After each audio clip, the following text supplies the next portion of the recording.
एम्ब्रायोजेनेसिस, देखो नाम अपने आप में बता रहा है। एम्ब्रायो आप सब जानते हैं, एम्ब्रायो क्या होता है। Genesis means formation, genesis means formation. तो the term as a whole embryogenesis means formation of embryo, formation of embryo, write it down, formation of embryo. Overall इसका मतलब क्या है, फॉर्मेशन ऑफ एम्ब्रायो। देखो it refers to the process, first point,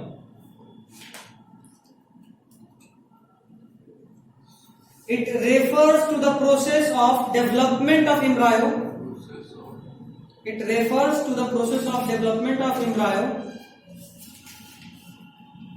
refers to the process of development of embryo from the zygote, zygote बना तो उसके बाद क्या बनेगा, embryo, है ना, from the zygote।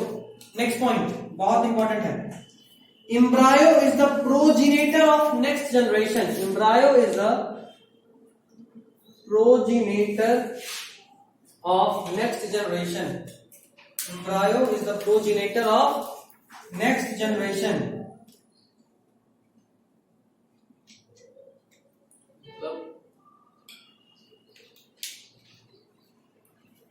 बताते हैं,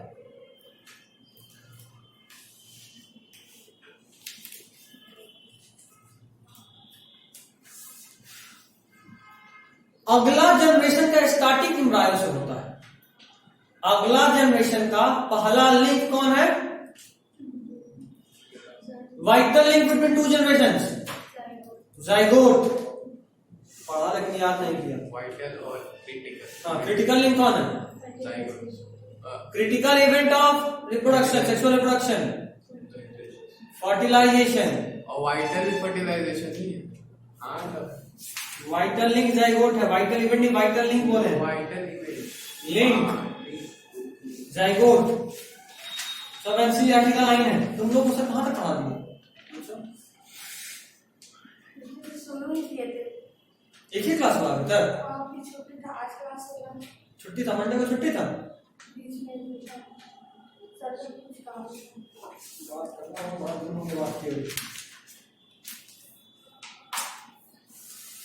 खैर कोई नहीं।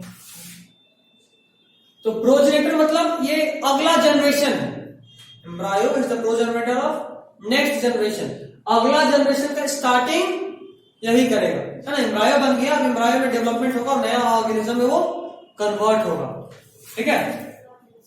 नेक्स्ट पॉइंट, वही वाला मजेदार था ना, है? पीछे वाला बेंच और अच्छा है, बहुत अच्छा था, बहुत ज्यादा। नेक्स्ट, अच्छा ओवी पेरस और वीवी पेरस तो सब लोग जानते हो। ओवी पेरस किसको बोलते हैं, जो एग लेइंग करता है, और वीवी पेरस जो मतलब डायरेक्टली एक यंग वन को जन्म देता है। कोई नहीं लिखा है, नहीं पता क्या, पता नहीं क्या मतलब, लिखवाने में जरूर नहीं। ओवी पेरस लिखो, इसको सब हेडिंग के फॉर्म में बनाओ। एम्ब्रायोजेनेसिस में, एम्ब्रायोजेनेसिस दो तरीके से होता है, या तो एग के थ्रू या फिर मदर के बॉम्ब में ही। अगर एग के थ्रू होगा तो वैसे ऑर्गेनिज्म को क्या बोलेंगे, ओवीपेरस, ठीक है। यहां development of embryo through egg होता है, और वीवीपेरस में क्या होता है कि एम्ब्रायो का डेवलपमेंट मदर के बॉम्ब में होता है। तो ओवीपेरस में लिखो, the animals which lay eggs, animals which lay eggs,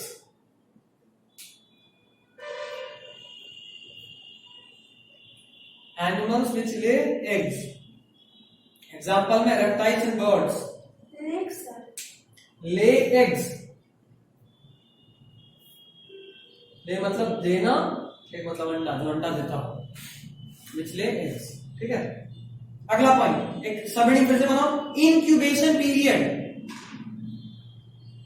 इसी के अंदर फिर से, हाँ, incubation period,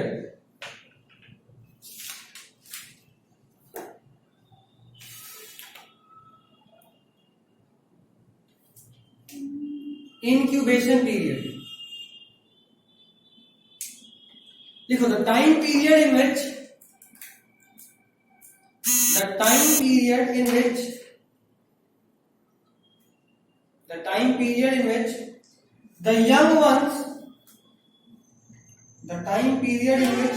ones come out from the cell, the time period in which young ones come out from the cell, the time period in which young ones come out from the cell is called incubation period. Is called incubation period. The time period in which young ones come out from the cell is called incubation period. देखो, कोई भी चिड़िया अंडा देती है, लेकिन क्या अंडे से जो बच्चा तुरंत निकल जाता है? क्या आज अंडा दी कल बच्चे सामने? ऐसा नहीं होता, कुछ समय लगता है। उतने समय तक वो जो चिड़िया है वो अपने एग को हैच करती है, उसके ऊपर बैठती है, उसको गर्म रखती है, उसको जितना कंफर्टेबल टेम्परेचर है वो देती है, और एक फिक्स्ड टाइम के बाद उसमें से चिक बाहर आता है। ऐसा ही होता है। तो ये जो टाइम है, जितने टाइम तक वो एग के अंदर बच्चा डेवलप हो रहा होता है, उसको बोलते हैं इंक्यूबेशन पीरियड। ठीक है। अच्छा, वैसा ही हमारे में भी होता है। अगर हम ह्यूमन के केस में बात करें तो वो टाइम जब तक मदर अपने वॉम्ब में किसी बच्चे को कैरी कर रही है, उसको क्या बोलते हैं? गस्टेशन पीरियड। कितना होता है ह्यूमन के केस में? 9 मंथ। एक बार एक सक्सेसफुल फर्टिलाइजेशन हुआ, उसके बाद इम्प्लांटेशन हो गया, उसके बाद मदर के वॉम्ब में वो जो एम्ब्रायो है वो 9 मंथ तक होता है, तब तक वो डेवलप हो रहा होता है। 9 मंथ के बाद वो एम्ब्रायो मदर के बॉडी से बाहर आता है। तो यहां भी एक टाइम लगा बच्चे को डेवलप होने में, लेकिन चूंकि हम लोग सीधा यंग वन को प्रोड्यूस कर रहे हैं, सीधा बच्चा ही बाहर आ रहा है, इसीलिए उसको बोले गस्टेशन पीरियड। ठीक है। और बर्ड्स या रेप्टाइल्स के केस में क्या होता है कि अंडा भले ही बाहर आ गया, उसके बाद कुछ टाइम के बाद उस अंडे में से चिक बाहर आता है, ऑफस्प्रिंग बाहर आता है, उस टाइम को बोलते हैं इंक्यूबेशन पीरियड। ठीक है। नेक्स्ट देखो, विविपेरस एनिमल।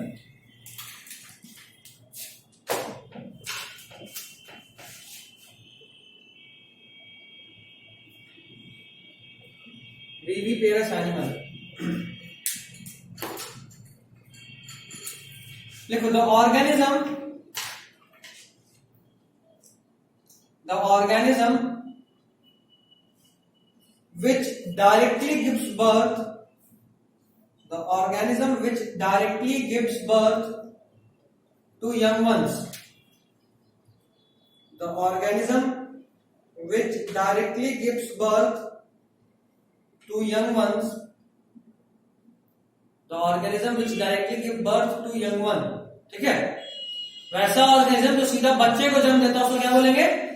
विविपेरस। इसका एग्जांपल मैं आपको खुद एग्जांपल ह्यूमन लिख लूं।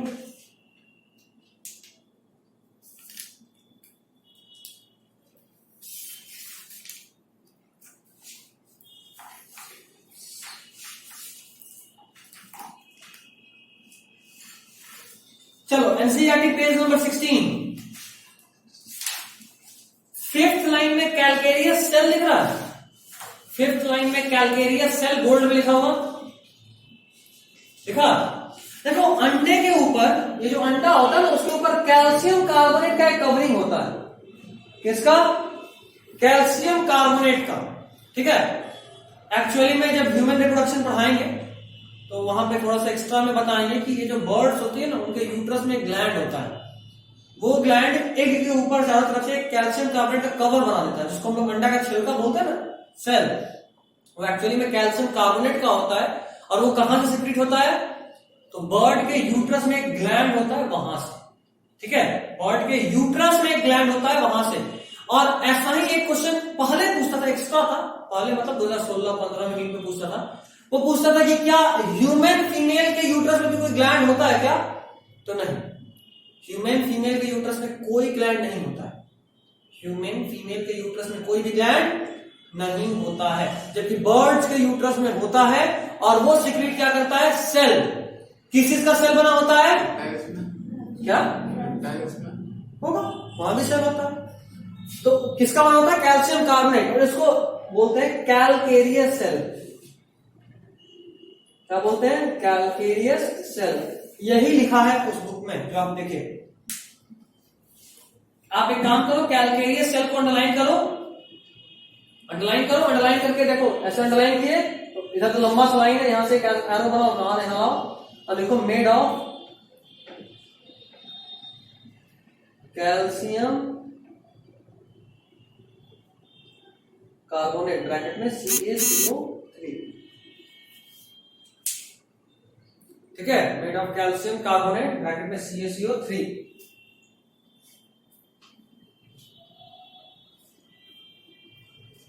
ठीक है। अच्छा, उसके बाद इन्वायरमेंट दिख रहा होगा अगले लाइन में एनसीईआरटी में, और इन्वायरमेंट के नीचे एक और लाइन दिख रहा है ऑन द अदर हैंड। उसके बाद है इन विविपेरस, वहां से लाइन करना है। इन विविपेरस एनिमल, कौन होगा भाई विविपेरस? तो majority of mammals including human being, पहले बता चुके हैं। The zygote develops into young one inside the body of female organism. कोई नया बात तो नहीं है। मैमल में या ह्यूमन फीमेल्स का बात करें तो यहां पे जो जाइगोट है वो बच्चे में फीमेल के बॉडी के अंदर ही डेवलप करता है। ठीक है। आफ्टर अटेनिंग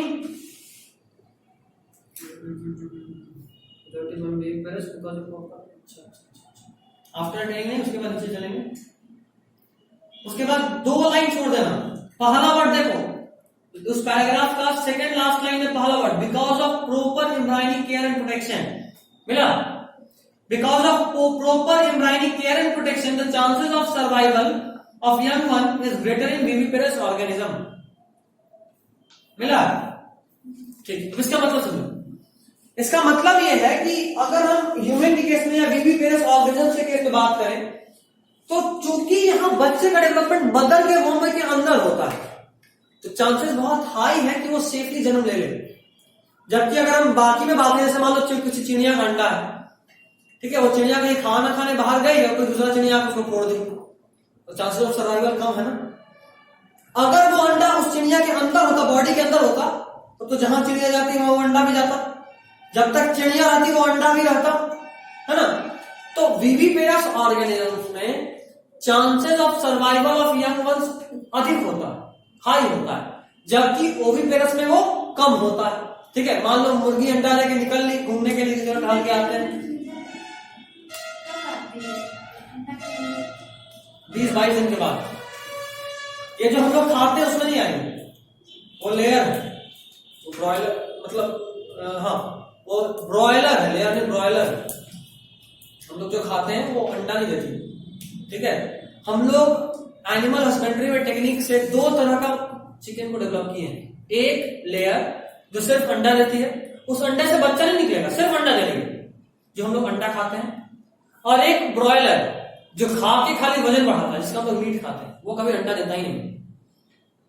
लेयर सिर्फ अंडा देता है, उस अंडे से बच्चा नहीं आएगा, और ब्रॉयलर सिर्फ वजन बढ़ाता है खा के, ताकि हम लोग को भाई बेचना है ना, 1 किलो 2 किलो, तो एक मुर्गा तो खरीदते नहीं, किलो में खरीदते हैं, तो वजन बढ़े तो होता है ब्रॉयलर। जिस अंडे से बच्चा आता है वो होता है देसी अंडा। तो बोलते हैं ना देसी मुर्गा या देसी अंडा, देसी मुर्गी जो अंडा देगी उससे बच्चा आएगा 20-22 दिन के बाद।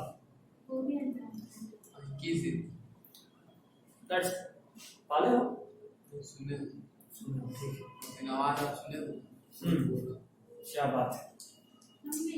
ऑनलाइन उससे पूछने गए थे कितना दिन के बाद ये बच्चा आता है, क्योंकि प्लानिंग था। अच्छा 21 दिन के पहले मौका में तो अंडा गायब, 21 दिन से लेट हो गया तो चूजा आ जाना, क्या चुरा के करेंगे। 20 दिन अगर गैप हुआ तो ठीक है, फोड़ो ना, अंदर में बच्चा निकलेगा आधा डेवलप। कभी मैन वर्सेस वाइल्ड देखे डिस्कवरी पे गलती से? हम कभी नहीं देखते, उसमें बहुत जल्दी जाते हैं। उसमें अक्सर देखते हो कि कोई किसी अंडा को देखा गियर बेल्स और खा जाता है, अंडा फोड़ा उसमें से आधा डेवलप चूजा है, मतलब उसका बॉडी बन चुका है और चूजा है, पूरा डेवलप नहीं कि जन्म ले, तो उसको भी प्यार से बात करके खा जाता जवाब। तो उसका कोई भरोसा नहीं, अकेले जंगल में तुम मिल गए तुमको भी खा सकता है। वो एक्चुअल इंसान है, हम लोग इंसान नहीं है। सच्चाई यही है, ज्यादातर नखरा हो गया हमारे अंदर। हमारा बॉडी जिस तरह के लिए डेवलप हो सब कुछ करके वो दिखाता है, ठीक है। हम शिकार नहीं कर सकते लेकिन खा सकते हैं। शिकार करने के केनाइंस और लंबा होता, हमारा केनाइंस लंबा नहीं है, किसी गर्दन पकड़ के काट नहीं सकते हैं, है ना, लेकिन खा जरूर सकते हैं। यार मटन चिकन ये मजे में खाते ही हैं, खिलाने वाला कोई और तो और मजे में खाते हैं, अपने पैसे किसे खाना तो थोड़ा टेंशन होता है। डरने का जरूरत नहीं, क्या केनाइन लंबा होता है तो शेर से डरने की जरूरत नहीं। जरूरत था, सिर्फ केनाइन लंबा होने का मतलब ही नहीं कि बहुत अच्छा शिकारी है। शिकार का टेक्निक होता है। पिटबुल का नाम सुना, कुत्ता है, शेर से लड़ जाता है और शेर की तरफ भागा भी जान बचा के। एक हम वीडियो देख रहे थे, कहीं पिटबुल घूम रहा था, ठीक है, वहां पे जंगल में शेर आया, उस पर गुर्राया, पिटबुल पहले शांत था, फिर गुर्राया शेर, पिटबुल फिर शांत था, फिर गुर्राया शेर, उछल के उसी को काटने दौड़ गया। शेर टेंशन में आके भागा, मेरे कौन जानवर आ गया जंगल में हमको काट रहा है, छोड़ो ना उठा लेंगे। नया नहीं है, दानिश जमाल सर के यहाँ क्या होता था ना, जब हमारे थे क्लास, जब तक 15 बार ढक्कन या मारकर नहीं गिरे क्लास में, तब तक उतना क्लास पूरा नहीं हो रहा था। अभी तो 3-4 बार ही हमारा। तो खैर, एक ही आदमी है ना, हाँ, दानिश प्लस जमाल, दानिश जमाल एक ही आदमी। इसका बहुत नाम भी है, हैं? डीजे बोलता है वो। अच्छा, डीजे सर और धुआं धुआं सर। अच्छा, और हम लोग तो बकलवा स्टूडेंट हैं। अच्छा, बात करते हैं, इतना धुआं काहे हो रहा है? मतलब आधा ग्लोबल वार्मिंग उनके धुआं से हो रहा है। अब तो बात करना पड़ेगा। खैर, कहाँ थे? हाँ, अच्छा, फ्लावरिंग प्लांट के केस में देखो, फ्लावरिंग प्लांट के केस में फ्लावर में क्या क्या होता है? Sepal, petal, stigma, style, ovary, जो बता रहे हैं देखो, एंथर, स्टेम, यही सब होगा ना। याद है तो ठीक है, नहीं तो बस आज के बाद अगला दिन वही पढ़ेंगे डिटेल डायग्राम के साथ। तो होता यूं है कि किसी फ्लावर में एक काम करते हैं ना, अच्छे से समझ ही लेते हैं। पेज नंबर 20 हुआ नहीं है, पेज नंबर 20 3 लाइन 4 लाइन वाला पेज नंबर 20 डायग्राम देख रहे हो? Page number 20 NCERT. कॉपी पे पेज नंबर कहाँ खोल रही है तुम? लो यार, अच्छा खोल लिया, तब ठीक। कॉपी पे पेज नंबर खोल रही है, हम अलग टेंशन में आ रहे। खैर, एक बात बताओ, इस फ्लावर का सबसे इंपॉर्टेंट पार्ट कौन सा? एंथर और स्टिग्मा। ओवरी और पॉलन ग्रेन। क्या? हाँ बिल्कुल, वहां फीमेल पार्ट है भाई, और pollen grain male part.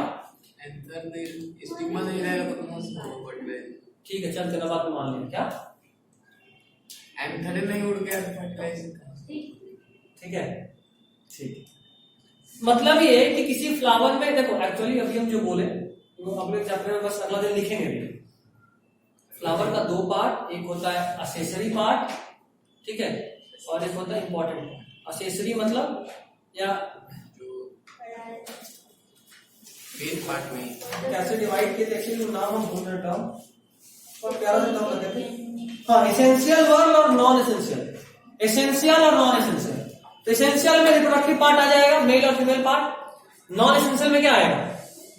Petal, sepal, ये सब है ना, उनका एसेंशियल नहीं है, उनके बिना भी फूल हो सकता है ना, लेकिन फूल का काम में रिप्रोडक्शन होता है। रिप्रोडक्टिव ऑर्गन नहीं होगा तो फूल का कोई काम नहीं। अच्छा नहीं लगेगा, नहीं, कोई काम नहीं, अच्छा नहीं लगेगा ऐसा मतलब नहीं है। सिंपल पेटल रहेगा तो अच्छा नहीं रहेगा। फ्लावर तुम्हारे अच्छा रहने के लिए नहीं है। फ्लावर प्लांट में रिप्रोड्यूस करने का एक स्ट्रक्चर है, सेक्सुअल ऑर्गन, ठीक है। याद आ रहा है जब हम आकाश में से हमको लाइन दिखाया गया था, सिंपल प्रोटेक्ट भी तो करता था। हाँ, तो नहीं रहेगा फिर भी काम चलेगा। और पेटल हमको याद है जब हम आकाश में थे तो एक लाइन हमको सर लिखवाए थे मेरे कॉपी में, flower is the only sex organ on so.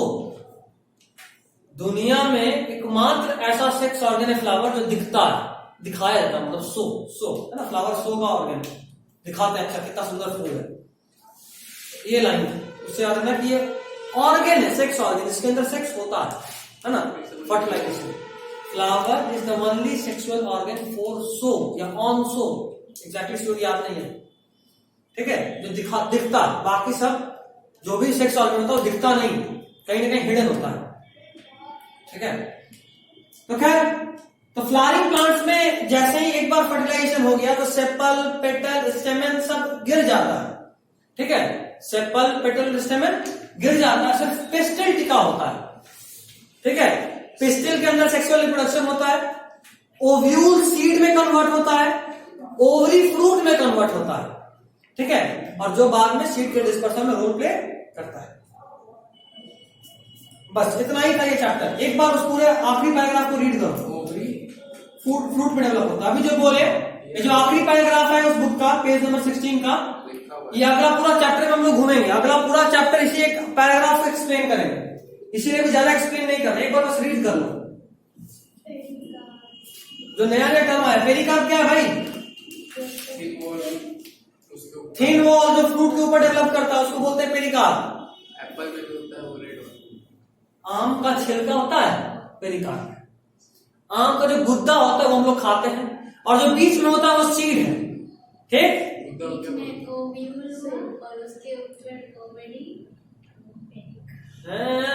Ovary उसके अंदर, उसके बाहर जो गुद्दा हम लोग खाते हैं ना, आम को एक्चुअली ओवरी है, वही बोले अंदर में सबसे अंदर सीड, उसके ऊपर ओवरी जो कि गुद्दा खाते हैं, और सबसे ऊपर पेरिकार्प जो छिलका नोचते हैं। बिहारी का तो छिलका को भी यूज करता है, नोचा या चबाया फिर फेंका, है ना, आम के एक पार्ट को यूज करते हैं हम लोग। ये मुंबई दिल्ली वाला होगा यार, छिलका हटा फेंको, यहाँ तो छिलका भी नहीं बचता है। मतलब यहाँ फेंकने के बाद जब कुत्ता लोग घूमता हुआ खाने के तो यार इंसान ही क्या है, छिलका भी खा गया, कुछ तो मेरे लिए छोड़ दो। खाता ही नहीं छिलका, छिलका में लगा हुआ आम जरूर नोच लेता है, छोड़ के देखो ऐसे छोड़, पक्का बिहारी है। नहीं, हमसे छोड़ दे। अच्छा, आपसे छोड़ देंगे।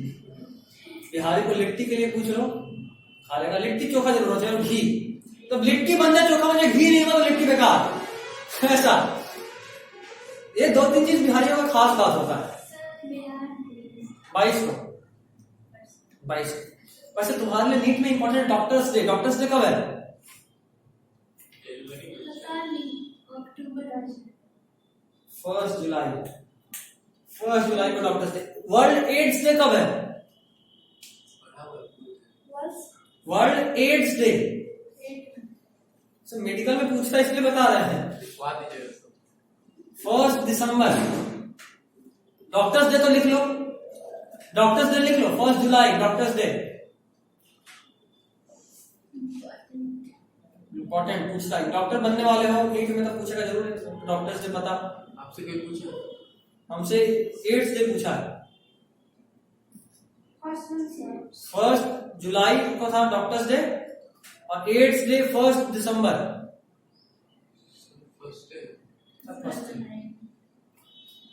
फिर फॉरेस्ट का भी होता है, लेकिन उसका मुझे याद नहीं आता, 31 जून करके ऐसे कुछ श्योर नहीं।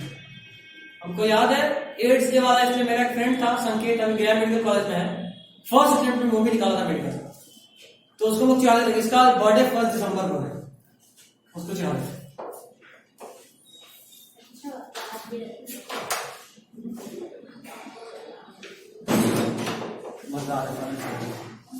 खैर, अब ये जो डायग्राम तुमको दिखा ना पेज नंबर 16 में, पेज नंबर 16 में तुमको जो डायग्राम दिख रहा है, ये इंपॉर्टेंट डायग्राम है। हम इसको पूछते हुए देखें, है ना, लग रहा होगा इसमें है क्या, सब बेकार है, लेकिन ये बना देगा। जैसे तीसरा वाला जो डायग्राम दिख रहा है ना, वो बना देगा और पूछेगा जरा बताओ सीड किधर है और पेरिकार्प किधर है। तो जहां एस लिखा है एक्चुअली वो सीड है, और जहां पी लिखा है वो क्या है, पेरिकार्प।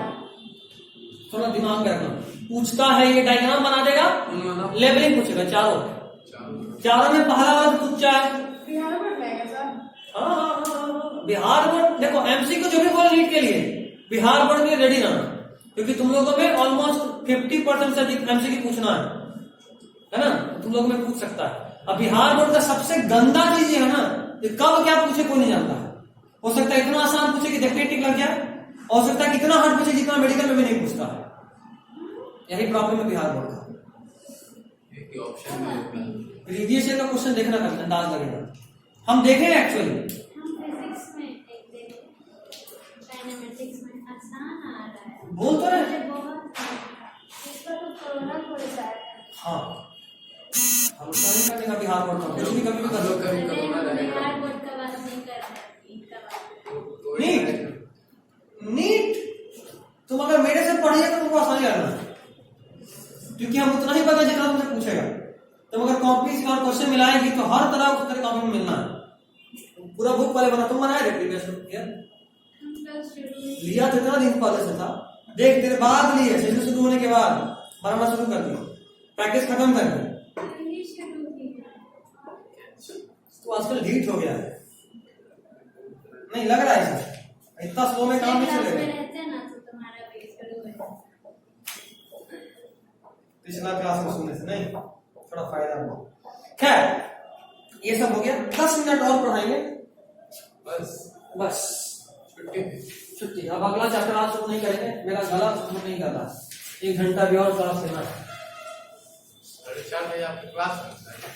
ऐसे तो उसको 5:30 शिफ्ट कर सकते हैं, इसलिए ज्यादा कुछ नहीं हो। जब तक बोल दे सर आप पढ़ाइए ना, हम 5:30 शिफ्ट कर सकते हैं, लेकिन हम चाह रहे हैं कि जल्दी से खत्म करके घर जाए। देखो मेंस्ट्रुअल साइकिल तुम सब लोग जानते हो, मेंस्ट्रुअल साइकिल सब लोग जानते हो। क्या होता है मेंस्ट्रुअल साइकिल?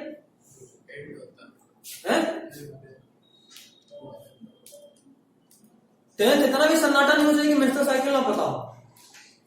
क्या होता है? वापस बोलो। हाँ,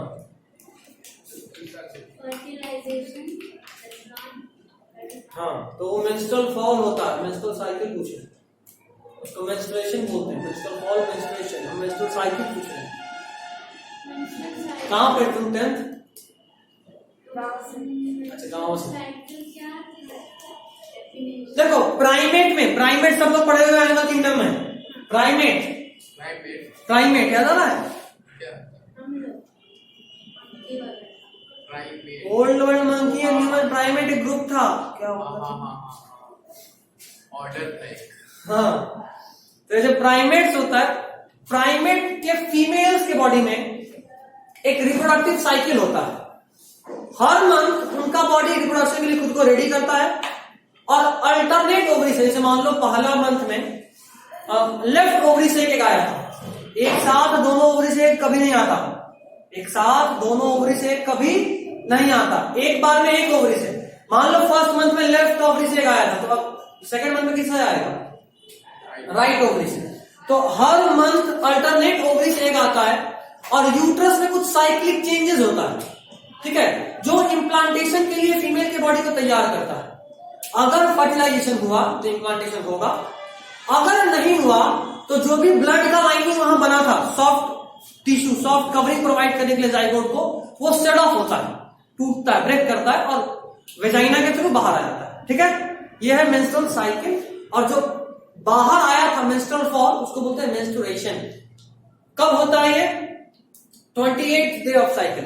पूरा डिटेल में पढ़ेंगे, पूरा डिटेल, तीसरे चैप्टर में पूरा एनसीईआरटी ग्राफ बना के दिया है, बढ़िया से पढ़ना। तो खैर ये तो मेंस्ट्रुअल साइकिल हुआ ह्यूमंस के केस में।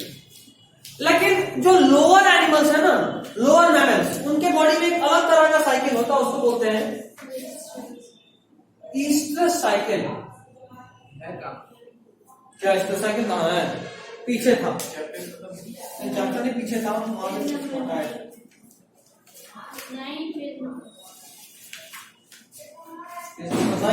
पेज नंबर 9 ईस्ट्रस साइकिल देखा, मेंस्ट्रुअल के जस्ट ऊपर, page number 9 last paragraph, menstrual के जस्ट ऊपर ईस्ट्रस साइकिल मिला।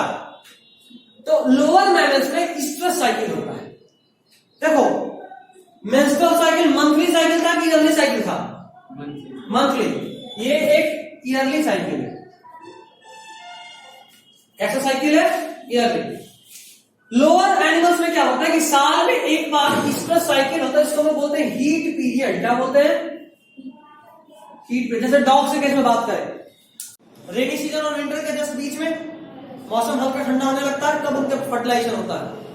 उस वक्त डॉग्स में जो फीमेल होती है उनका हीट पीरियड चल रहा होता है, मतलब उनके बॉडी का सारा हार्मोन अपने पीक पे होता है और वो सेक्सुअली मैच्योर होती है। ठीक है, अच्छा कभी गर्मी में देखे किसी डॉग को मीटिंग करते हुए? या सुने या कभी बच्चा देते हुए सुने? गर्मी का दिन है, एकदम भयानक लू चल रहा है और कोई कुत्ता बच्चा दिया हो? नहीं, हमेशा ठंडा में बच्चा देता है ना। विंटर के जस्ट पहले उनका फर्टिलाइजेशन होता है, और जब विंटर अपने पीक पे होता है नवंबर दिसंबर, तब उनका ऑफस्प्रिंग जन्म लेता है ना। यह है ईस्टर साइकिल। ये ईयरली होता है, इनमें मेंस्ट्रुअल फॉल नहीं होता। जो भी ब्लड हुआ था ना, ब्लड सेट नहीं होता इसमें। जैसे ह्यूमन के केस में क्या हुआ था कि जो भी ब्लड वहां यूट्रस में डिपॉजिट हुआ था सॉफ्ट टिश्यू कवरिंग प्रोवाइड करने के लिए, वो अगर इम्प्लांटेशन नहीं हुआ तो सेट ऑफ करके बाहर निकल जाता है बॉडी में। अच्छा याद रखना, वो प्योर आर्टेरियल ब्लड होता है। वो ब्लड कहां का होता है? आर्टरी का ब्लड होता है, मतलब ऑक्सीजनेटेड ब्लड होता है यूट्रस में। जो सेट ऑफ होता है मेंस्ट्रुअल साइकिल में, मेंस्ट्रुअल फॉल में। ऑक्सीजन प्रोवाइड करने के क्या ऑक्सीजन प्रोवाइड करने पता नहीं, ऑक्सीजन के लिए तो प्लासेंटा होता है बाबू, वो उसका क्या काम ही नहीं पता। प्लासेंटा प्रोवाइड करता है ऑक्सीजन, ये सब कुछ, न्यूट्रिशन ऑक्सीजन सब कुछ होता है प्लासेंटा। तो खैर ब्लड सेट हुआ, लेकिन ईस्टर साइकिल सेट एब्सेंट होता है। अगर यहां किसी वजह से फर्टिलाइजेशन नहीं हुआ ना, तो उसमें ऐसा नहीं कि ब्लड सेट होगा, वो जो टिश्यू बनता है वो वापस से बॉडी में एब्जॉर्ब हो जाता है। ईस्टर साइकिल का यही खास बात है, ठीक है। 2-3 point refers to a cycle in non-primate female